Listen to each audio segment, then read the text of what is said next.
মুন্সিগঞ্জের সিরাজদিখানে নিখোঁজ যুবকের সন্ধানের দাবিতে মানববন্ধন করেছে এলাকাবাসী।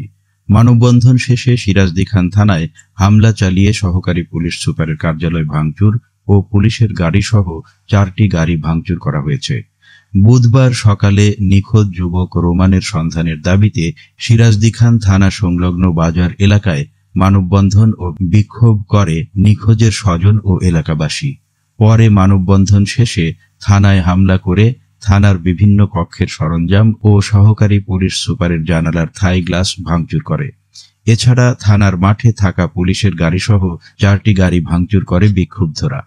মুন্সিগঞ্জ সহকারী পুলিশ সুপার ইমরান খান বিক্ষুব্ধদের নিবৃত্ত করার চেষ্টা করলে 3 দিনের আলটিমেটাম দিয়ে বিক্ষুব্ধরা থানা প্রাঙ্গণ থেকে চলে যায়।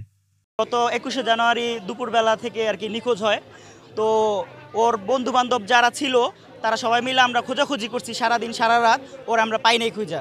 ঠিক আছে, তো আসামি একে একে 3 জন পুলিশ গ্রেপ্তার করছে। একজন আসামি আমরা নিজের এলাকাবাসী ধইরা পুলিশের কাছে হস্তান্তর করছি।